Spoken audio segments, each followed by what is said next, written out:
Bismillahirrahmanirrahim. Assalamualaikum warahmatullahi wabarakatuh. Innal hamdalillah nahmaduhu wa nasta'inuhu wa nastaghfiruh wa na'udzu billahi min shururi anfusina wa sayyiati a'malina. May yahdihillahu fala mudilla lahu wa may yudlil fala hadiya lahu. Ashhadu an la ilaha illallah wahdahu la syarika lah wa ashhadu anna Muhammadan 'abduhu wa rasuluhu la nabiyya wa la rasula ba'dah. Allahumma salli wa sallim wa barik wa an'im wa habbib ala sayyidina Muhammad sallallahu alaihi wasallam wa ala alihi wa sahbihi wa sallim tasliman katsira, amma ba'du. Ayuha talabah, kaifa halukum? Khair? Alhamdulillah. Khairin wa sihatin wa afiyatin. Alhamdulillah, lagi-lagi kita tak henti-hentinya mengucapkan syukur pada Allah Subhanahu wa ta'ala. Hari ini di hari yang berkah, di bulan yang berkah, di tanggal yang berkah juga, dan di waktu yang berkah juga. Tepat sekali tanggal 12 Ar-Rabiul Awal, di hari Jumat, di waktu subuh. Luar biasa. Alhamdulillah, Allah Subhanahu wa ta'ala mempertemukan kita kembali dalam kajian rutin kita, yaitu kitab Riyadhus Shalihin min kalami Sayyidil Mursalin. Karya siapa? Al-Imam An-Nawawi Ad-Dimashqi. Nama lengkapnya siapa? Al-Imam Yahya bin Syaraf atau Zakaria bin Syaraf An-Nawawi rahimahullahu ta'ala. Kitab Riyadhus Shalihin, Ustaz ulangi kembali, sebagian ulama memasukkannya ke dalam kitab hadis, menggolongkannya ke dalam kitab hadis. Kenapa? Karena Al-Imam An-Nawawi mengelompokkan hadis-hadis yang ada dalam kitabnya, dan semuanya adalah hadis sahih. Itu kata beliau. Jadi semua yang ada dalam kitab Riyadhus Shalihin ini adalah hadis-hadis yang sahih. Kalau antum dan antunna semuanya belajar ilmu hadis, ulumul hadis, ada hadis sahih, ada hadis hasan, ada hadis dhaif. Nanti terbagi lagi. Dan sebagian ulama menggolongkannya ke dalam kitab tasawuf. Jadi kitab hadis yang kedua adalah kitab tasawuf. Apa sebabnya? Karena Al-Imam An-Nawawi menuliskan hadis-hadis yang ada di dalam kitab Riyadhus Shalihin ini adalah hadis yang berkaitan, yang berbicara tentang tasawuf. Apa itu tasawuf? Tasawuf adalah tazkiyatun nafs, penyucian jiwa, penyucian hati, pembersihan hati. Dengan apa? Dengan sabar, dengan tawakal, dengan jihad, dengan yang akan kita bahas hari ini adalah dengan al-muraqabah. Sabar, jihad, tawakal, muraqabah. Sebelumnya ada jujur, ya kan? Nah, ini adalah bab yang tujuannya adalah untuk membuat hati kita semakin bersih. Karena itulah para ulama, sebagian ulama memasukkan kitab Riyadhus Shalihin ini sebagai kitab tasawuf. Jadi kitab ini kitab hadis plus juga kitab tasawuf. Baik, alhamdulillah kita sudah sampai pada halaman ke-64 ya. Babul Muraqabah. Bab yang kelima dari kitab ini adalah bab tentang al-muraqabah. Apa itu al-muraqabah? Merasa selalu diawasi oleh Allah Subhanahu wa taala. Dan sebagaimana biasanya Al-Imam An-Nawawi selalu mengawali pembahasan setiap bab itu dengan ayat-ayat Al-Quran. Selalu begitu. Jadi kalau ada bab, entah itu bab sabar, atau bab jujur, atau bab al-muraqabah, beliau selalu mengawalinya dengan apa? Dengan ayat-ayat Al-Quran. Qala Allah Ta'ala fi surati Syu'ara, alladzi yaraka hina taqum wa taqallubaka fis sajidin. Wa qala ta'ala wa huwa ma'akum aynama kuntum. Wa qala ta'ala inna Allah la yakhfa 'alayhi shay'un fil ardi wa la fis samaa. Wa qala ta'ala inna rabbaka labil mirsad. Wa qala ta'ala ya'lamu kha'inatal a'yuni wa ma tukhfis sudur. Wal ayatu fil babi katsiratun ma'lumah. Ada berapa ayat tadi yang kita baca? 1, 2, 3, 4, 5. Beliau mengawali hadis ini atau bab ini dengan 5 ayat Al-Quran yang berkaitan dengan al-muraqabah. Akan tetapi beliau melanjutkan wal ayatu fil babi katsiratun ma'lumah. Ayat-ayat dalam bab ini sangat banyak. Ya. Ayat-ayat yang berbicara tentang al-muraqabah itu sangat banyak. Artinya bisa antum baca sendiri di layar. Contoh misalnya kita bahas. Allah berfirman, "Wa huwa ma'akum aina ma kuntum." Dalam surah Al-Hadid. Ya, ini kan panjang ayatnya ya. Tapi kita ambil yang penggalan akhirnya. Wa huwa ma'akum aina ma kuntum. Dialah Allah yang selalu bersamamu dimanapun kamu berada. Ya. Al-Imam Fakhruddin Ar-Razi dalam kitab beliau Mafatihul Ghaib menafsirkan ayat ini sebagai Allah selalu bersama hambanya, Allah selalu menjaga hambanya, Allah selalu melindungi hambanya, Allah selalu mengawasi hambanya dimanapun hambanya itu berada.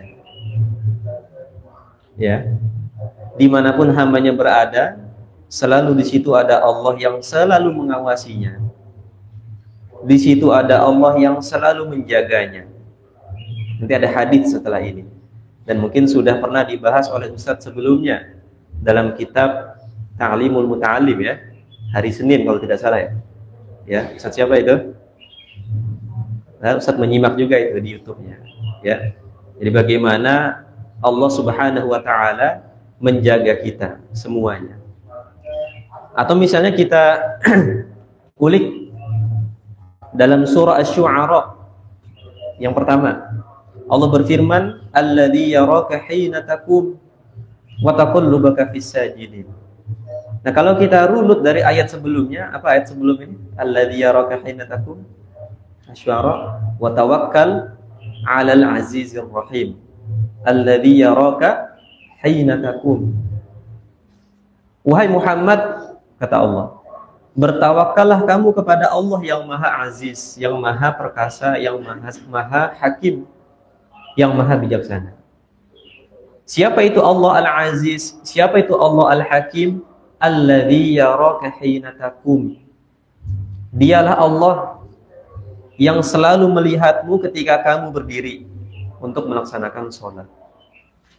Dialah Allah yang selalu mengawasimu wa taqallubaka fis sajidin. Dialah Allah yang selalu mengawasi perubahan gerak badanmu ketika kamu sedang sujud bersama orang-orang yang sujud.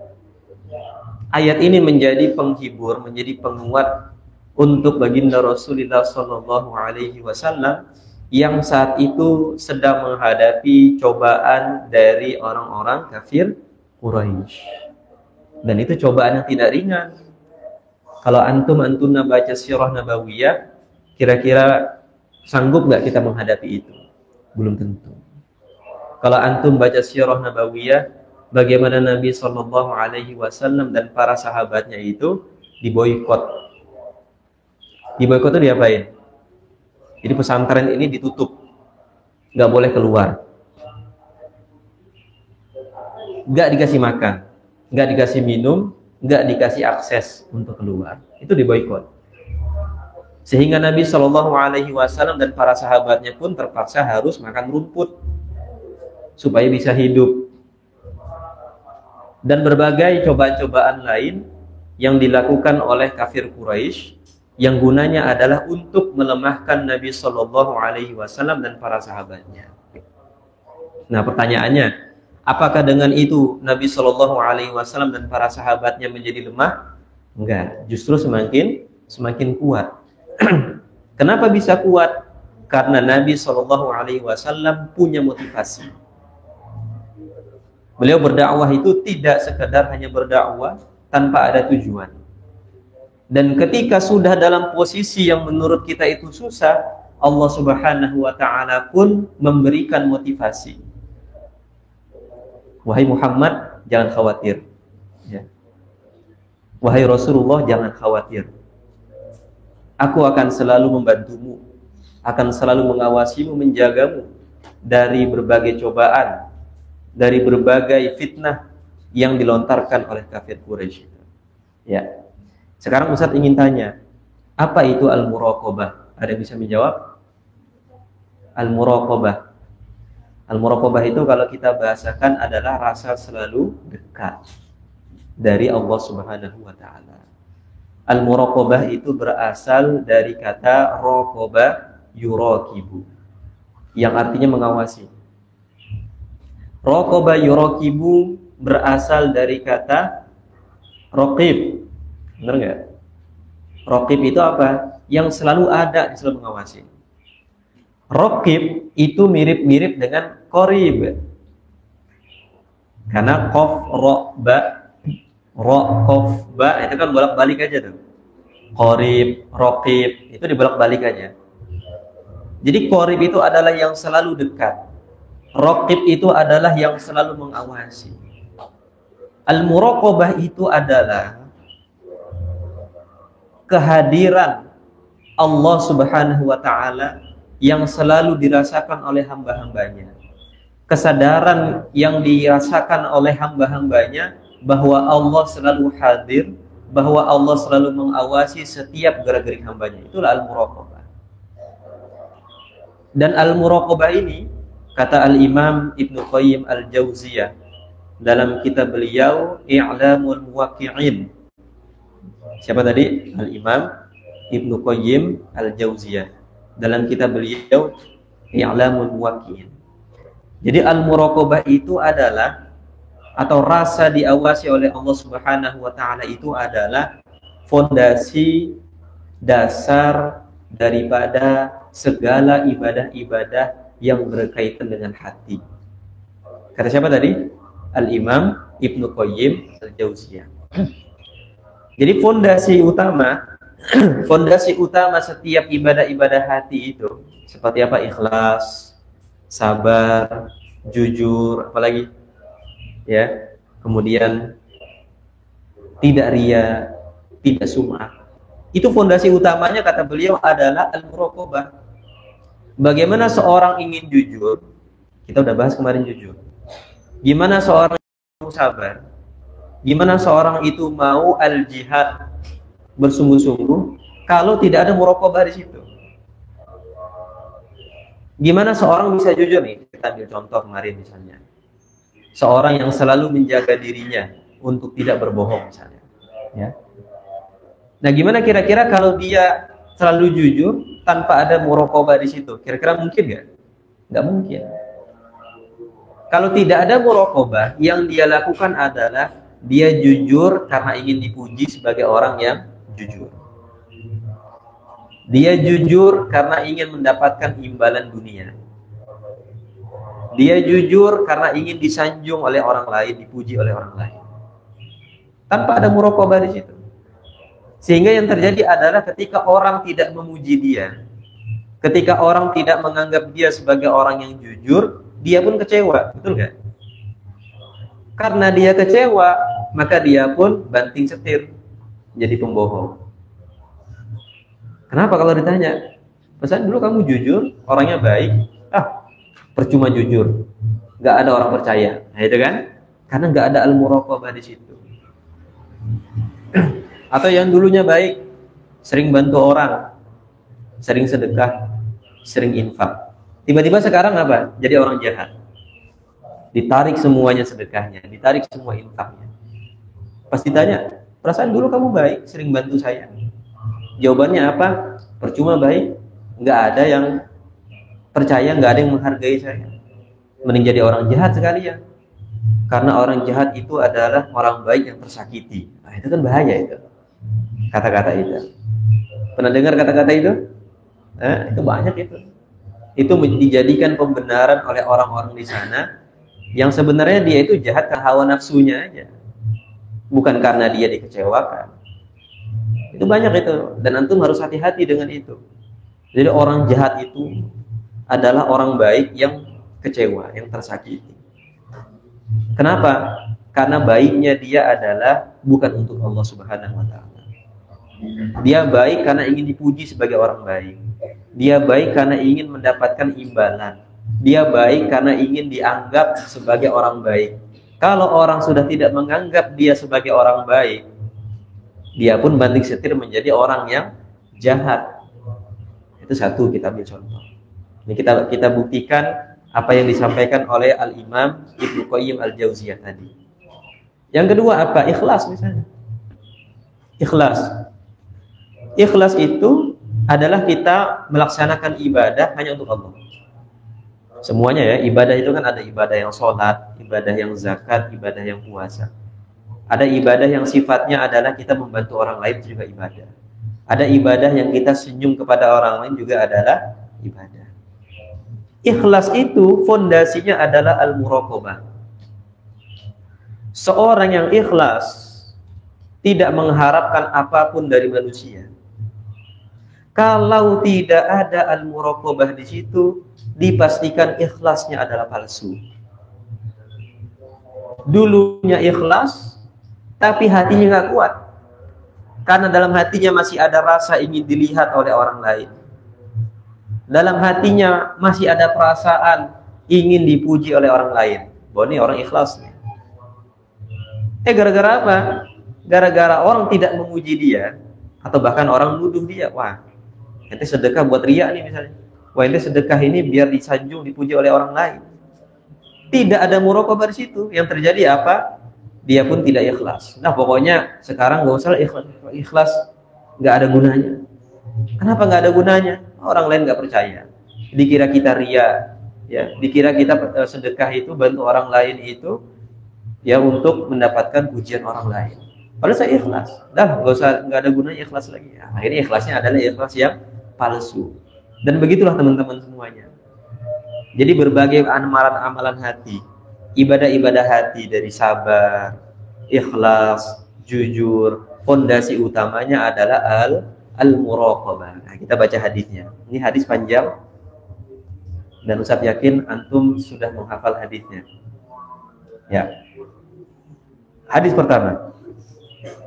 An Umar ibn Al-Khattab radhiyallahu anhu qala bainama nahnu julusun inda Rasulillah sallallahu alaihi wasallam. Pernah hafal enggak ini? Pernah? Nah, pernah kan? Idh tala'a alaina dzata yaumin idh tala'a alaina rajulun syadidu bayadhi thiyab. Kita murajaah lagi ya. Syadidu sawadi sya'ar. La yura alaihi atharu safar. Wa la ya'rifuhu minna ahadun. Hatta jalasa ila Nabi sallallahu alaihi wasallam. Fa asnada rukbatayhi ila rukbatayhi wa wada'a kaffayhi ala fakhidayhi wa qala ya Muhammad akhbirni 'anil Islam. Faqala Rasulullah sallallahu alaihi wasallam al-Islamu an tashhada an la ilaha illallah wa anna Muhammadar Rasul wa tuqimas shalah wa tu'tiyaz zakah wa tasuma Ramadan wa tahujjal baiti in istata'ta ilaihi sabila. Qala sadaqta fa'ajibna lahu yas'aluhu wa yusaddiquhu. Qala fa akhbirni 'anil iman. Qala an tu'mina billahi wa malaikatihi wa kutubihi wa rusulihi wal yaumil akhiri wa tu'mina bil qadri khairihi wa syarrihi. Qala sadaqta. Qala fa akhbirni 'anil ihsan. Qala an ta'budallaha ka'annaka tarahu fa in lam takun tarahu fa innahu yaraka. Qala fa akhbirni 'anis sa'ah. Qala mal mas'ulu 'anha bi'a'lama minas sa'il. Qala fa akhbirni 'an amaratiha. Amarat ya, bukan ammarat. Amaratiha. Qala an talidal amatu rabbataha wa antara al-hufatal 'alata ri'a 'asya'i yatatawaluna fil bunyan. Thumma talaqa falabithtu maliyan thumma qala ya Umar atadri manis sa'il? Qultu Allahu wa rasuluhu a'lam. Qala fa innahu Jibrilu atakum yu'allimukum dinakum. Rawahu Muslim. Pernah hafal kan? Pernah hafal ya? Ini hadis masuk dalam hadis arba'in ya. Kita nggak baca artinya, kita langsung baca, langsung kita bahas kandungannya. Pertama, hadis ini disebut sebagai hadis Jibril. Kenapa?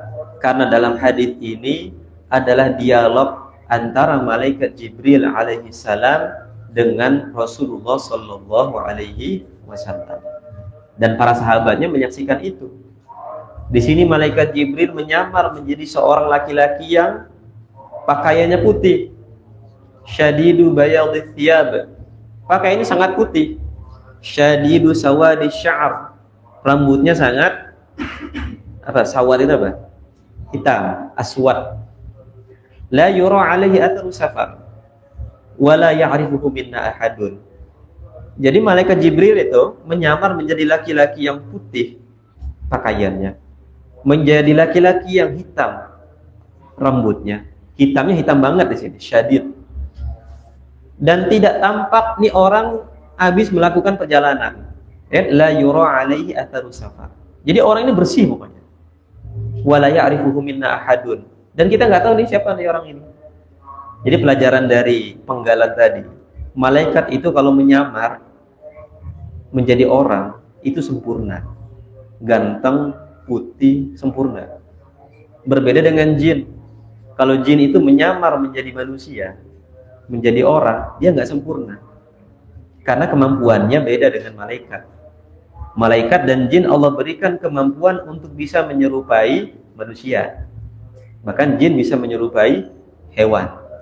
Tapi perbedaannya adalah kalau malaikat menyerupai manusia, itu sempurna, luar biasa.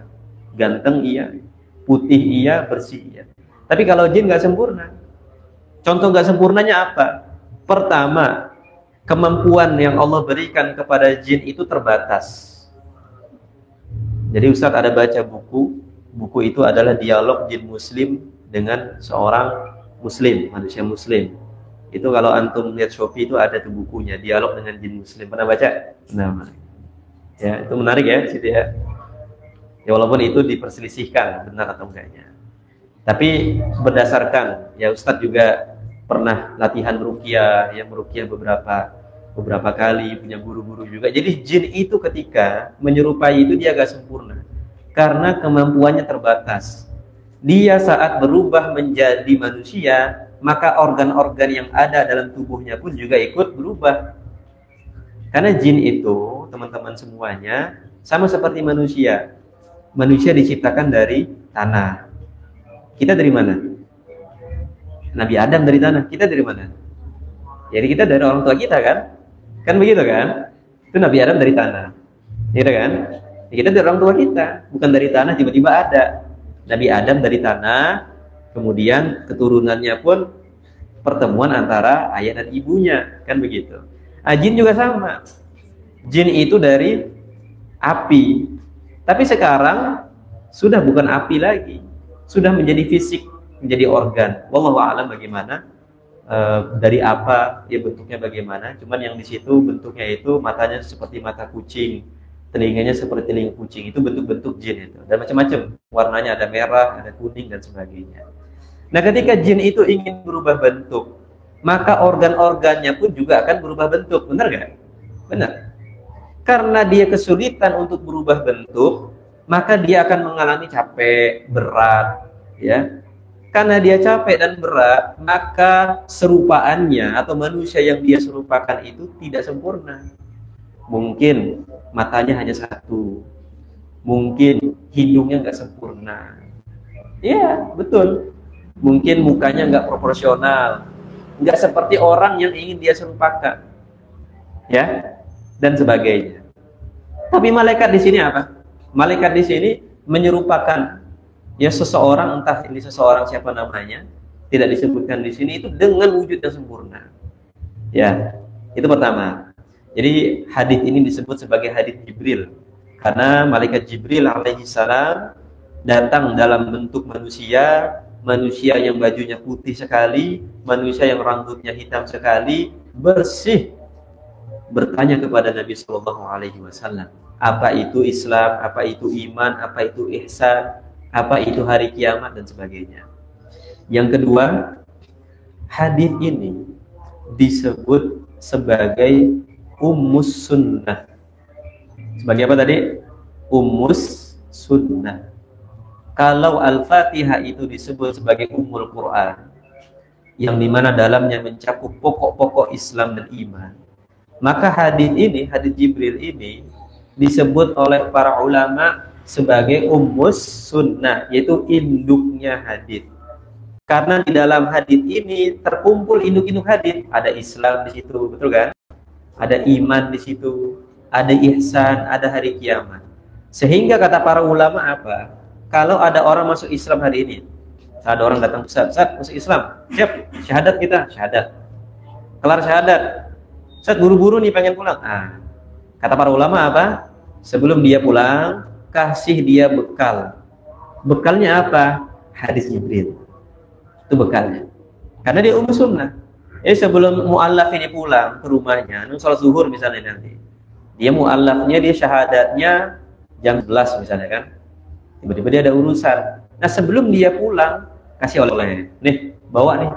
Nah biasanya tuh ada di masjid-masjid, sebagian masjid itu kecil bukunya ya, buku yang memuat khusus hadis ini aja nih, penjelasannya, detail-detailnya, itu buku kecil. Nah dikasih nih oleh-oleh ya, buat pulang dibaca yang benar, atau nanti balik ke sini lagi kita ngaji. Nah, kita ngaji apa itu sholat, zakat, puasa. Kita ngaji iman itu bagaimana. Itu penting. Ya. Jadi Al-Imam An-Nawawi mengawali Al-Muraqabah, bab tentang Al-Muraqabah dengan hadis ini. Kita nggak bahas semuanya pastinya. Kita fokus ke yang berkaitan dengan Al-Muraqabah. Ya, pertama Jibril datang dengan posisi, dengan kondisi yang sangat bersih, bertanya kepada Nabi Shallallahu Alaihi Wasallam, wahai Rasulullah, apa itu Islam? Nanya dia. Jadi nanya sebagai murid. Jadi dari sini diambil bahwa seorang yang lebih mulia, yang lebih tua misalnya, dia boleh berguru kepada orang yang lebih muda. Ya.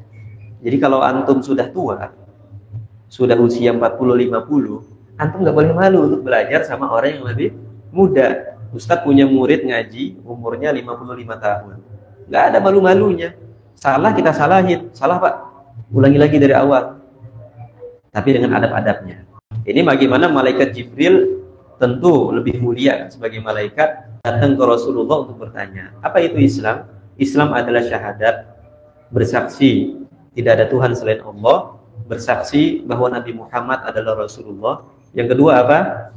Melaksanakan sholat, menunaikan zakat, puasa Ramadan, dan haji ke Baitullah bila mampu. Oke, kita lewatkan. Kemudian apa? Malaikat Jibril, sodakta. Ya kan, orang nanya apa itu Islam, kok dijawabnya dengan sodakta? Benar kamu? Wah, artinya dia lebih tahu kan? Nah, sahabatun fa'ajibna lahu yas'aluhu wa yusaddiquhu. Loh kok ditanya, kok dia bilang benar? Kami heran. Nah, itu sahabat bingung tuh. Nah, terus malaikat Jibril nggak jawab dulu. Langsung nanya lagi, wahai Rasulullah, apa itu iman? Iman itu adalah apa? Antu minabillahi, beriman kepada Allah. Allah itu satu, Allah itu ada, Allah Maha Kuasa. Allah tidak serupa dengan makhluknya. Wa malaikatihi, beriman kepada malaikat-malaikatnya. Malaikat diciptakan dari cahaya. Sampai sekarang dari cahaya. Karena malaikat itu tidak beranak pinak. Allah ciptakan langsung dari cahaya. Oke, beda dengan manusia dan jin tadi, awalnya memang api dan tanah. Nah, kesini-sini keturunannya ya karena dari ayah dan ibunya. Dari cahaya, malaikat tidak punya nafsu, malaikat tidak punya emosi, ya, tidak punya nafsu, bersih, maksum, selalu taat dengan perintah Allah. Wa malaikatihi wa kutubihi, beriman kepada kitab-kitab sucinya, yang jumlahnya itu ada kurang lebih 114 kitab suci. Ada yang mengatakan 148 kitab suci. Tapi yang wajib kita ketahui dan kita hafalkan ada 4. Satu apa? Berurutan. Satu, kitab suci. Zabur, Nabi Daud alaihissalam. 2, Taurat, Nabi Musa alaihissalam. 3, Injil, Nabi Isa alaihissalam. 4, Al-Quran, Rasulullah Sallallahu Alaihi Wasallam. Malaikat, berapa jumlah malaikat tadi? Nggak terbatas, miliaran malaikat, bahkan bisa lebih. Tapi yang wajib kita ketahui ada 10, ya kan? Siapa aja tuh? Acak nggak apa-apa. Ada Jibril, Mikail, Israfil, Israel, Munkarakir, Atid. Ada nggak selain 10? Banyak sekali, ya. Malaikatihi wa kutubihi wa rusulihi. Ini Ustaz bahas singkat saja. Beriman dengan utusan-utusan Allah, bahwa utusan-utusan Allah itu adalah laki-laki. Jadi nabi itu laki-laki, nggak ada nabi perempuan. Satu itu. Dan nabi dan rasul Allah wahyukan, Allah perintahkan untuk menyampaikan kepada hamba-hambanya. Berapa jumlah nabi dan rasul? Berapa kira-kira? Ada 124.000 nabi dan rasul. Dan 313 diantaranya adalah rasul. Apa beda nabi dengan rasul? Sama-sama mendapatkan wahyu. Persamaannya deh. Perbedaannya apa? Nabi tidak membawa syariat baru, tapi nabi ikut syariat rasul sebelumnya. Sebagaimana Musa dan Harun alaihi wassalam. Musa seorang rasul, Harun seorang nabi. Yang membawa syariat, membawa kitab suci adalah Musa alaihi salam, Taurat. Harun apa? Enggak seorang nabi. Tetap dia wajib menyampaikan kepada manusia, wahai manusia, aku adalah nabi. Tapi dia tidak membawa ajaran baru, tidak membawa syariat baru, tapi ikut syariat rasul sebelumnya, yaitu Musa alaihi salam. Sebagaimana juga Yusha bin Nun. Masih ingat Yusha bin Nun yang kemarin kita bahas, berperang, ya kan? Yusha bin Nun itu penerusnya Nabi Musa dan Harun. Itu nabi juga. Itu ayatnya ada tuh dalam surah Al-Kahf. Wa idh qala Musa li fatahu la abrahu hatta ablugha majma'al bahraini aw amdiya hukuban. Dan li fatahu itu siapa di situ? Jadi Musa bawa, ya istilah kita bawa ajudan lah. Itu siapa itu? Nah, dalam riwayat itu Yusha bin Nun alaihi salam yang menampingi dakwahnya Nabi Musa alaihi salam, ketemu Khidir. Khidir ini juga ada yang bilang nabi, ada yang bilang bukan nabi. Nah, ini masih perdebatan di kalangan ulama. Wa malaikatihi wa kutubihi wa rusulihi wal yaumil akhir. Beriman kepada hari kiamat. Ustaz tanya, antum yakin nggak hari kiamat itu ada? Tahu dari mana? Ada buktinya nggak? Nggak ada kan? Pernah terjadi nggak hari kiamat? Nggak pernah. Tahu dari mana ada kiamat? Nanti ada sangkakala sekali, malaikat Israfil semuanya mati. Tiupan yang kedua semuanya bangkit ke padang mahsyar, dan padang mahsyar itu masih ada dalam bumi ini. Jadi Allah akan menciptakan bumi yang baru, bukan bumi yang sekarang sudah hancur. Bumi yang baru, di situ Allah kumpulkan seluruh umat manusia dan jin dari dulu sampai nanti akhir zaman. Dan letaknya ada di bumi Syam itu nanti. Anda percaya nggak itu? Percaya, yakin nggak? Harus yakin. Itulah iman. Iman itu ghaib, ya kan? Bukan sesuatu yang bisa dilihat, sesuatu yang dirasakan lalu kita percaya nggak. Iman itu adalah kita beriman kepada seluruh hal-hal yang Allah, yang Rasulullah sampaikan, dan itu semuanya ghaib. Yang terakhir apa? Wa tu'minu bil qadari khairihi wa syarrihi. Beriman kepada takdir Allah. baik dan juga buruknya. Teman-teman semuanya, takdir itu ada yang baik, ada yang buruk. Tapi semua yang baik dan buruk itu adalah baik untuk kita. Ya, semua yang Allah tetapkan itu baik. Semua yang Allah takdirkan itu adalah baik untuk kita. Walaupun antum-antunna semua menganggap itu adalah takdir yang buruk. Kenapa ya Allah begini? Padahal itu adalah yang baik untuk kita. Ini Ustaz ambil contoh pengalaman Ustaz sendiri deh. Ya. Jadi Ustaz itu pengen punya motor. Jadi Ustaz itu nggak punya motor dulu.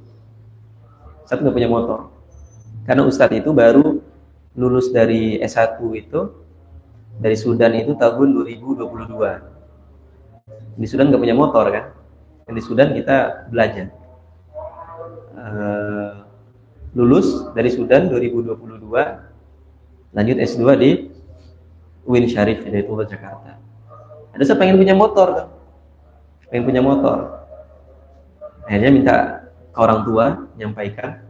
Sama orang tua dibolehin, dibeliin, alhamdulillah ya, luar biasa. Tapi dibeliinnya motor yang kayak gimana tuh? Bukan motor yang bagus. Mio 2008 yang cc-nya 98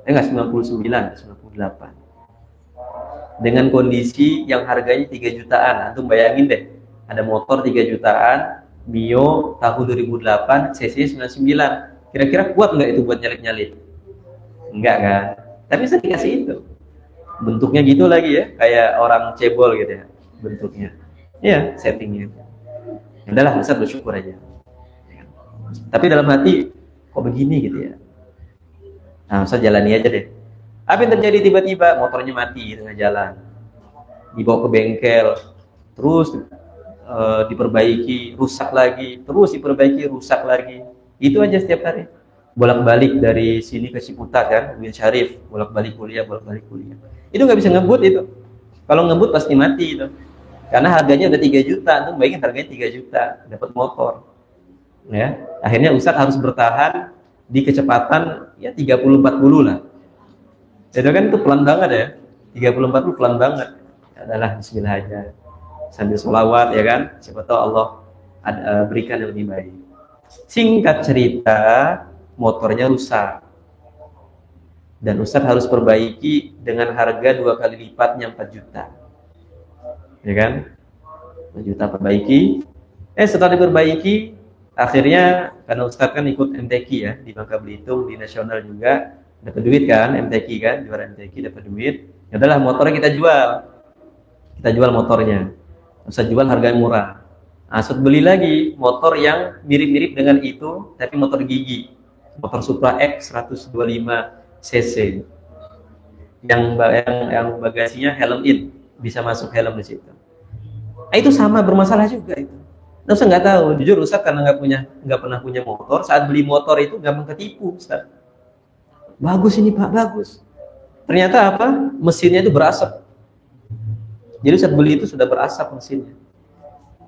Terus Ustaz tanya kan, Pak ini aman? Aman, memang biasa gitu Pak. Kalau dia jalan tuh yang biasa berasap. Dalam hati yang berasap kan knalpot biasanya. Kok mesinnya gitu. Tapi kata dia aman. Saya percaya aja akhirnya kan.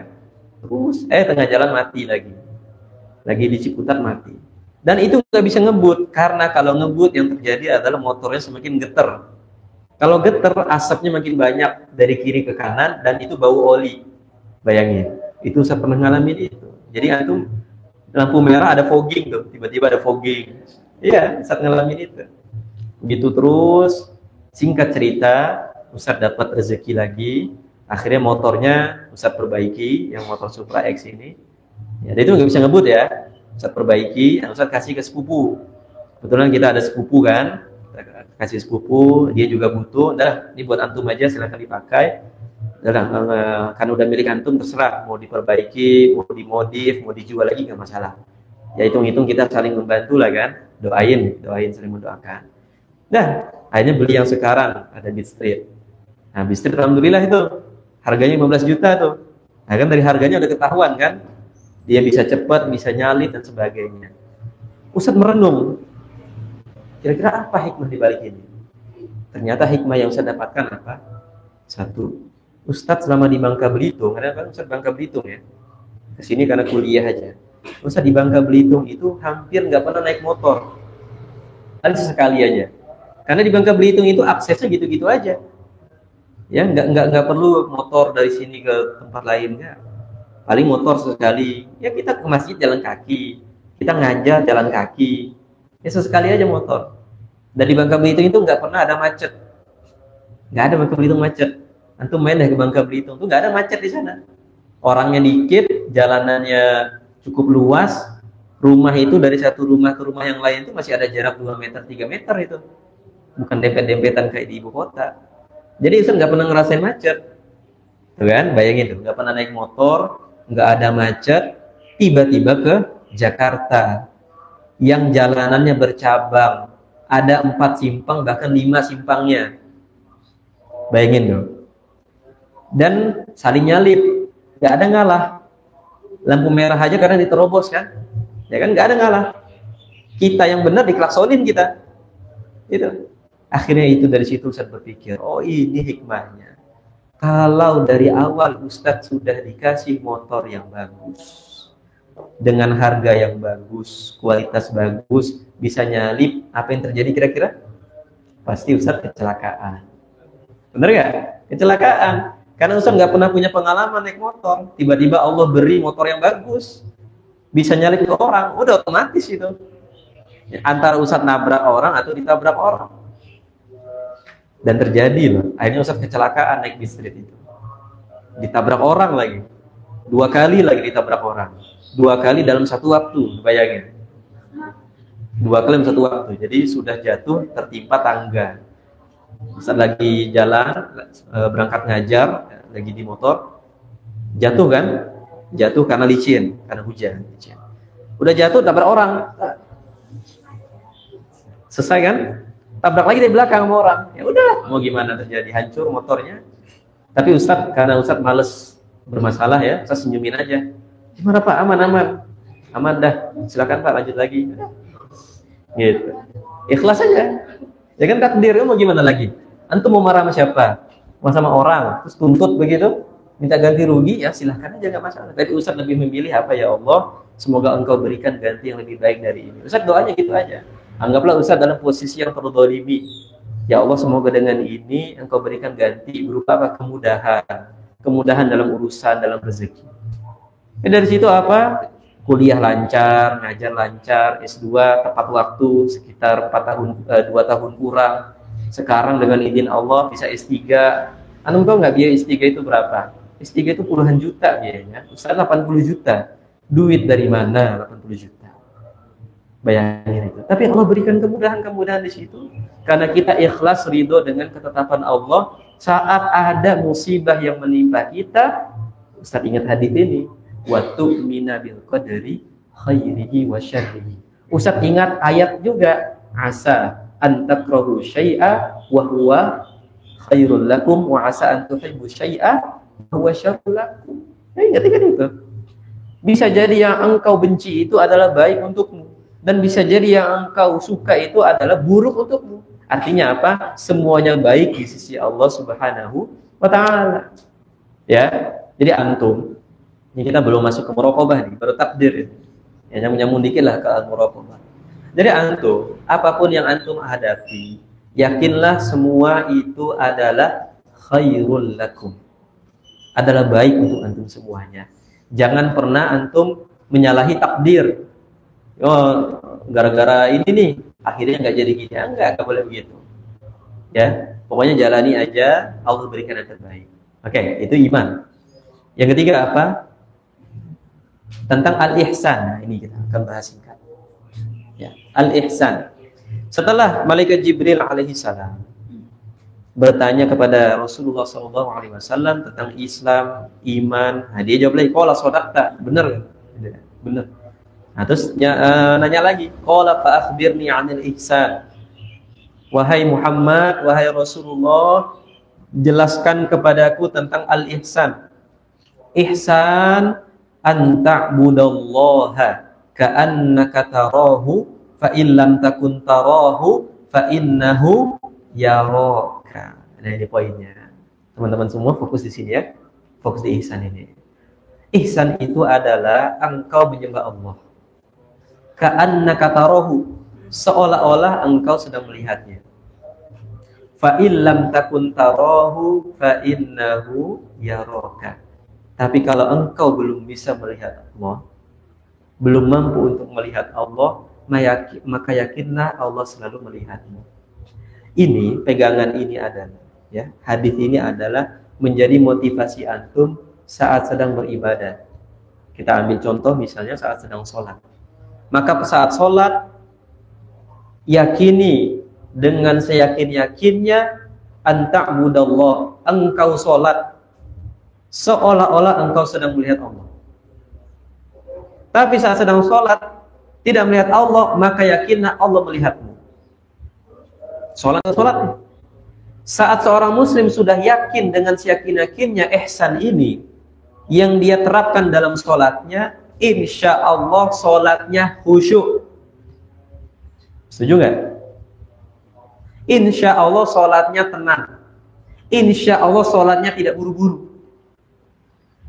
Ya, karena dia yakin bahwa saat dia sholat itu Allah melihatnya, menyaksikannya, sehingga dia pun menyempurnakan setiap rukuknya. Antum belajar fikih di sini kan? Minimal rukuk itu gimana? Sujud itu apa saja syarat-syaratnya? Ya, fikih Syafi'i misalnya. Seorang yang yakin bahwa dia dilihat Allah saat dia sujud, pastikan 7 anggota sujudnya nempel. Seorang yang ihsan dalam beribadah, dia akan memastikan setiap rukun qaulinya itu benar. Apa rukun qauli itu? Rukun berupa ucapan.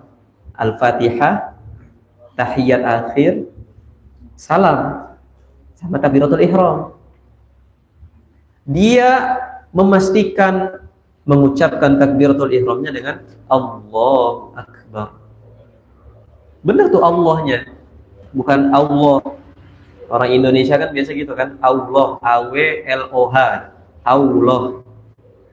Ya kan? Ada lagi suku sebelah, Allah. Ya. Yang benar gimana? Allah. Yang gerak adalah lisannya. Allahu Akbar. Seorang yang ihsan dalam beribadah, maka pasti sujudnya, rukuknya sudah benar. Dia memastikan bahwa minimal ruku itu kan apa? Telapak tangan menempel dengan apa ini? Dengan lutut. Jadi kalau di sini sah nggak? Nggak sah. Di sini, di bawah boleh. Dia pastikan juga punggungnya itu adalah seimbang sejajar. Dan insya Allah seorang yang ihsan dalam beribadah, sholatnya tidak main-main. Ustadz, udah gede Ustadz, insya Allah sholat kita nggak main-main. Antum yakin? Kita lihat. Ada satu fenomena di masjid. Ustadz nggak sebut masjidnya, tapi dekat dari sini lah. Masih banyak, ya kan? Ustadz nggak sebut masjid. Ada 2 orang, yang satu sholat, udah benar tuh sholat. Yang satu lagi ngapa? Di sampingnya. Ngapain? Nunjuk-nunjuk bajunya. Ini bagus nih bajunya nih. Akhirnya yang lagi sholat, bagus tuh, khusyuk tuh. Ustaz lihat, Ustaz perhatiin, Ustaz imam, Ustaz perhatiin aja. Oh, yang sholat khusyuk nih. Dia nggak tergoda dengan orang yang di sampingnya. Ini bagus nih bajunya nih. Coba lihat. Bagus. Kurang kerjaan kan? Kurang kerjaan kan? Tapi orang yang sholat ini dia khusyuk. Akhirnya Ustaz berpikir, oh jangan-jangan orang yang nunjuk-nunjuk kawannya itu dalam pikirannya itu sholat itu hanya sebatas apa? Hanya sebatas gerakan ritual, bukan ada keterkaitan hati antara seorang hamba dengan Tuhannya. Sehingga dia bebas untuk canda mempermainkan temannya. Antum tahu itu umurnya udah 60 tahun. Dua-duanya. Bukan anak kecil. Anak kecil mungkin Ustadz masih adalah dia masih proses belajar. Semoga orang tuanya amanah, semoga gurunya bisa mengajar. Oh, itu anak kecil, oke. Antum tahu berapa usia? 60 tahun. Pak Haji lagi. Itu gimana tuh? Kita doain aja kan? Bingung, masih tahu kita belum haji. Pecinya belum putih, Ustadz masih hitam. Kalau udah putih mungkin kita bisa beradu haji lah. Nah, ini udah putih nih. Ada yang putih juga. Misalnya yang putih-putih, yang nggak putih juga haji semuanya kita. Amin. Ya. Itu terjadi. Ustadz, Kaget. Karena orang di usia itu masih main-main sama sholatnya. Dan Ustadz menyaksikan dengan mata kepala Ustadz sendiri. Kalau di video mah banyak. Di video itu udah tua, senggol-senggol kaki, toilet banyak itu. Ada kan ya? Di video itu banyak. Lagi taraweh, senggol-senggolan. Ya Allah, ini masa kecil lagi mana? Ngajinya di mana? Ya kan? Itu satu fenomena. Ada juga di masjid. Dekat dari sini juga. Masjidnya. Apa yang terjadi? Dia lagi sholat, usyuk. Tahu-tahu datang temannya dari belakang. Datang teman dari belakang. Ngelihat dia temannya kan, dari bawah kan ngelihatnya gitu. Teman lagi berdiri, yang satu lagi duduk kan ngelihat. Oh, Ustaz mulai nih, udah ada feeling gak enak nih. Yang terjadi apa? Seorang yang lagi sholat ini senyum. Ya Allah, senyum dia dan hampir ketawa. Yang ini makin senang karena berhasil. Setan juga makin senang kan? Berhasil juga. Saat apa? Digoda gitu berhasil, senyum. Akhirnya yang sholat ini apa? Langsung kayak gini, dengan isyarat tangannya kayak gini. Biar si orang ini teman ini nggak bikin dia ketawa. Antum tahu pelakunya umur berapa? Umur 40 tahun. Bukan anak-anak. Anak-anak mungkin belajar ihsan belum nyampe. Pelan-pelan anak-anak. Umur 40 tahun, yang sebelumnya tadi 60 tahun, ihsan aja belum nyampe. Jangankan ihsan, sholat sesuai rukunnya aja, pembatal sholatnya aja gak dia jaga, gak dia bantu temannya. Kalau ditinjau dari fikih, orang yang sholatnya begini itu gak sah sholatnya, batal sholatnya. Apa coba pembatal sholat itu? Di antara pembatal sholat adalah ad-darbah al-mufriqah. Tahu itu ya? Dalam fikih Syafi'i begitu. Pukulan yang itu parah begitu. Dan ada niat untuk bercanda, batal sholatnya langsung. Dia dosa, yang ini lebih dosa lagi. Karena gara-gara dia sholatnya batal. Bayangin usia 40 tahun. Berarti masa kecilnya kurang bahagia itu. Bisa jadi. Ya, kalau masih kecil mungkin anaknya Ustaz anggap itu sebuah, ya itu proses dalam dia belajar lah, dalam dia sholat. Tapi ini udah umur segitu. Maka dari itu teman-teman semuanya, ihsanlah dalam beribadah. Sholat itu antum yakin, ya Allah, sholat ini adalah sholat yang aku persembahkan, sholat terbaik ya Allah. Ustaz kalau ngajar anak kecil ya, ketahuan sholatnya cepat, biasa kan Ustaz privat, datang ke rumah, Andi belum sholat nih biasanya gitu, anak SD. Belum sholat dulu lah, bisa tunggu. Tahu-tahu keluar dari kamar, kok 3 menit udah kelar sholat isyanya? Gak mungkin 3 menit sholat isya itu, gak mungkin, kecuali dia buru-buru, bener gak? Gak mungkin 3 menit. Saya tanya, kamu 3 menit sholat isya, ngapain aja?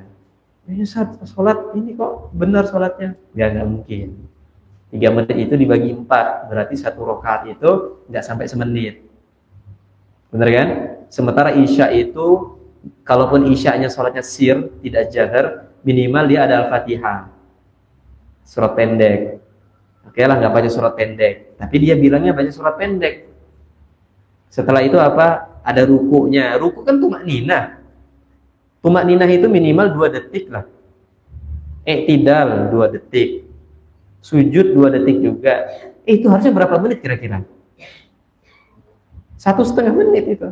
Harusnya begitu. Sholat yang benar-benar sholat sesuai dengan rukun dan syaratnya 1,5 menit. Jadi kalau ada orang sholat dalam 1 rakaat itu kurang dari 1 menit, maka dipertanyakan itu sholatnya. Ya, mungkin ada bacaannya yang terburu-buru, mungkin ada gerakannya yang terburu-buru juga. Seperti itu ya. Jadi pertama ihsan dalam sholat. Kenapa kita ihsan dalam sholat? Karena saat sholat Allah sedang menyaksikan kita. Antum jangan sampai masa tua antum seperti orang-orang yang tadi Ustaz ceritakan, dan ini bukan dongeng, ini fakta di depan mata Ustaz sendiri. Ya. Jadi jangan sampai antum di masa tuanya akhirnya ganggu temannya bercanda dan menganggap itu adalah sebuah kelucuan, padahal bisa jadi itu adalah sebuah kedurhakaan kepada Allah Subhanahu wa taala. Dan kita akan lihat di sini. Ya, ada sebuah hadis dari riwayat Ibnu Majah. Ustaz tidak bacakan hadisnya lengkap, tapi kita ambil poin-poinnya. Hadis ini menceritakan, menceritakan nanti di hari kiamat, di akhirat, ada orang-orang yang datang dengan pahalanya yang satu gunung. Pahalanya segunung. Di hadis ini Nabi menggambarkan pahalanya itu seperti gunung Tihanah yang putih. Itu maksudnya sebagai kiasan, pahalanya banyak banget, ibadahnya banyak banget. Ya. Tiba-tiba apa? Tiba-tiba Allah hilangkan semua pahalanya itu. Nggak bermanfaat itu. Sahabat kaget kan dengar hadis ini. Wahai Rasulullah, jelaskan kepada kami ciri-ciri orangnya.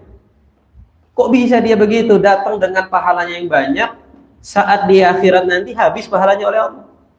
Dianggap sia-sia itu. Jelaskan kepada kami ciri-cirinya, supaya kami tidak menjadi seperti orang-orang tadi. Ini ramalan Nabi nih, di akhirat dia seperti itu. Apa kata Nabi? Orang-orang itu yang tadi aku sebutkan itu adalah sama dengan kalian. Sholat 5 waktu, malam bangun tahajud, qiyamul lail, sama orang-orangnya. Tapi kenapa pahalanya bisa habis? Ini poinnya nih. Mereka adalah apabila dalam kesendirian, apabila saat sendiri mereka bermaksiat kepada Allah Subhanahu wa taala. Ibadahnya banyak, pahalanya banyak, tapi habis. Kenapa bisa habis? Karena saat dia sendiri, tidak ada orang lain, bebas melakukan maksiat. Hati-hati. Bahaya, maksiat dalam kesendirian itu bahaya. Apalagi diceritain, lebih bahaya lagi.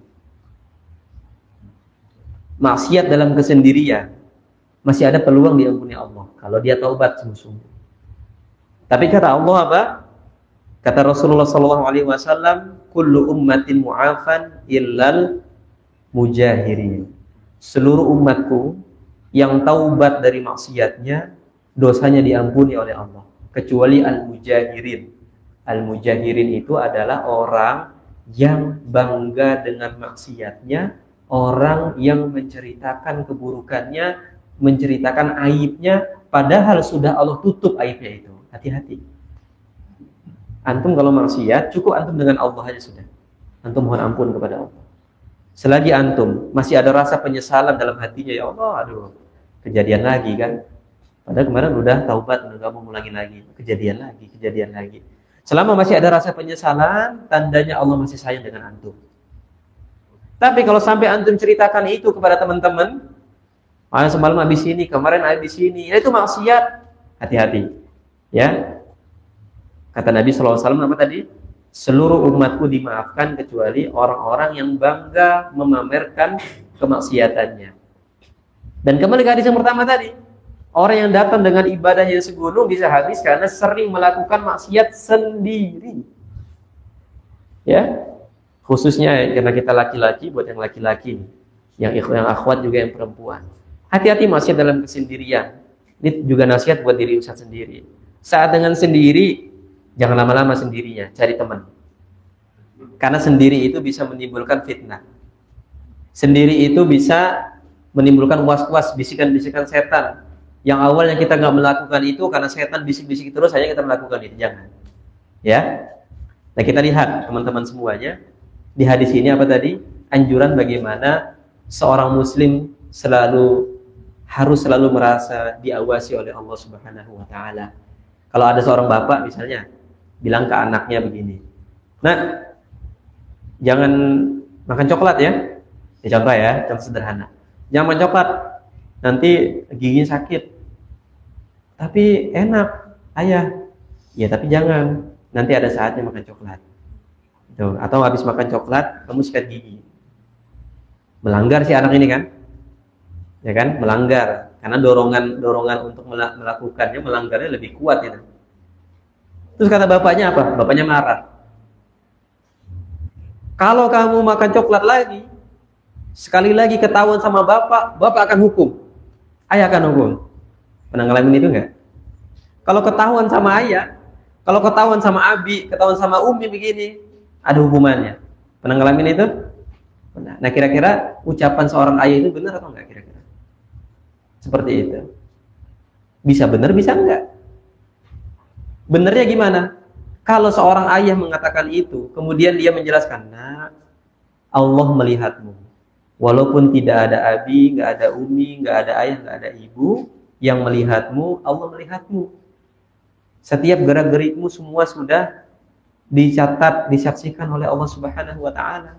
Ada malaikat raqib, ada malaikat atid. Nah, Allah berfirman, "Ma yalfidhu min qaulin illa ladaihi raqibun atid." Tidak ada ucapan yang keluar dari seorang hamba melainkan ada malaikat raqib dan atid. Maka pesan ayah, pesan abi, pesan umi, pesan ibu, ya, kamu selalu hadirkan Allah kapanpun kamu berada. Nah, kalau itu ucapan yang dikeluarkan, yang diucapkan oleh ayahnya itu benar. Sehingga si anak ini apa? Anak ini akan selalu menjaga dirinya untuk tidak melanggar, bukan karena takut hukuman ayahnya, hukuman orang tuanya, tapi karena apa? Karena kesadaran bahwa Allah selalu melihatnya, menyaksikannya. Ini antum ini sekalian bekal jadi orang tua nih, antum. Jadi orang tua, punya adik lah minimal, punya adik. Tapi yang salah apa? Ketika antum sebagai seorang ayah, sebagai seorang ibu, sebagai seorang abang, sebagai seorang kakak, ke adiknya, ke anaknya nanti bilang, kalau ketahuan sama abang, kalau ketahuan sama ayah, ada hukumannya. Nah, itu bahaya itu. Berarti kalau nggak ketahuan, aman kan? Gitu kan? Kalau nggak ketahuan berarti aman. Karena nggak ada hukumannya, hati-hati. Nanti antum punya adik, insya Allah, pulang dari sini, nah, ganti kata-kata itu. Nah, didik anak antum, didik adik antum untuk apa? Al-muraqabah. Selalu merasa diawasi oleh Allah Subhanahu wa ta'ala. Jadi saat dia misalnya si anak antum, adik antum itu melanggar, maka motivasi dia adalah dia takut kepada Allah. Segera dia mohon ampun kepada Allah. Atau adik antum atau anak antum melakukan ibadah, ketaatan kepada Allah, maka motivasi dia bukan untuk mendapatkan hadiah dari ayahnya atau dari abangnya, dari kakaknya, dari ibunya. Tapi motivasi dia adalah untuk apa? Untuk mendapatkan pahala dan ridha Allah Subhanahu wa ta'ala. Sehingga teman-teman semua, kita cukupkan di hadis ini, ya. Teman-teman semuanya yang Ustaz cintai, Ustaz sayang karena Allah, hadirkanlah rasa al-muraqabah, al-ihsan dalam beribadah. Kita nanti akan sholat syuruk. Nanti juga mungkin teman-teman yang akhwat juga akan sholat duha. Nanti kita juga akan sholat Jumat atau sholat zuhur bagi yang akhwat. Maka pesan Ustadz di kajian ini adalah hadirkan Allah dalam ibadah yang antum laksanakan. Insya Allah seorang yang selalu ihsan dalam beribadah, yang selalu menghadirkan Allah dalam setiap ibadahnya, ibadahnya semakin khusyuk dan diterima oleh Allah Subhanahu wa ta'ala. Amin amin ya rabbal alamin. Sekian mungkin dari Ustadz, ya. Satu hadis ini cukup panjang, mudah-mudahan berkah dan bermanfaat. Insyaallah di pertemuan berikutnya kita akan melanjutkan hadis yang ke-61. Sehat-sehat buat antum semuanya, ya. Dimudahkan urusannya, dilancarkan rezekinya semuanya. Amin amin ya rabbal alamin. Kita akhiri dengan sama-sama membaca doa kafaratul majlis. Subhanakallahumma bihamdika asyhadu an la ilaha illa anta astaghfiruka wa atubu ilaik. Wal 'afu minkum. Wassalamu alaikum warahmatullahi wabarakatuh.